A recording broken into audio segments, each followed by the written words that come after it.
कार्तिक महात्म अध्याय 14। सबसे पहले अपने गुरु महाराज जी का ध्यान करते हुए पुष्प अर्पण करिए। गुरुर् ब्रह्मा गुरुर्विष्णु गुरुर्देवो महेश्वरा गुरुर् साक्षात परब्रह्म तस्मै श्री गुरुवे नमः। इसके बाद गणेश जी महाराज जी का ध्यान करते हुए कथा का श्रवण करेंगे। बोलिए गणेश जी महाराज जी की जय। एक बार एक बुढ़िया थी, मिट्टी गणेश जी की पूजा किया करती थी। रोज बनाती थी, रोज गल जाते थे। एक दिन बुढ़िया ने देखा कि एक सेठ का मकान बन रहा है।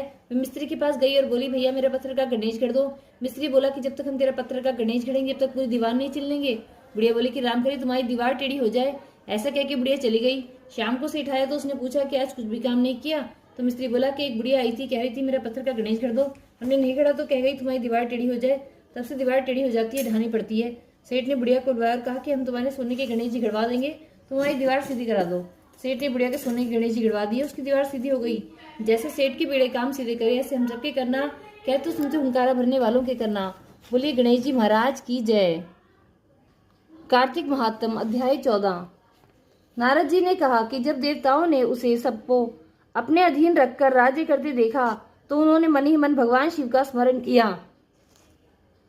तब शिव जी ने मुझे बुलाकर देवताओं से का दुख सुनने के लिए देवपुरी भेजा। सभी देवता मुझे देखकर अपने अपने दुखों को बताकर उन्हें नाश करने की प्रार्थना करने लगे। जब मैं वहां पहुंचा तो जलंधर ने मेरी विधि पूर्वक पूजा की और मुझसे हंसते हुए कहा कि हे ब्रह्म ऋषि, आप कहां से आ रहे हैं? आप अपने आने का कारण बताइए। यदि कोई मेरे योग्य सेवा है तो मुझे आज्ञा दीजिए। मैंने जलंधर से कहा कि हे दैत्यराज, मैं अपनी इच्छा से कैलाश शिखर पर गया था। वहां मैंने पार्वती के साथ बैठे हुए शंकर को देखा।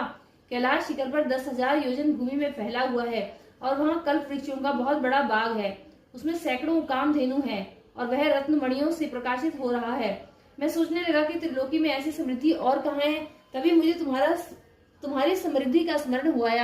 उसे देखने की इच्छा से यहाँ मैं तुम्हारे पास आ पहुंचा।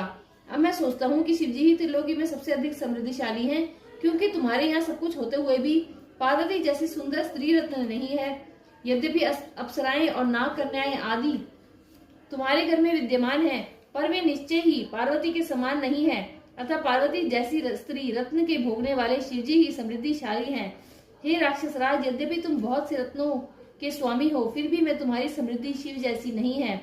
ऐसा कहकर जब मैं वहां से चला आया तब जलंधर पार्वती के रूप की चर्चा सुनकर काम जड़ से पीड़ित हो गया। कार्तिक महात्म अध्याय 14 संपूर्ण।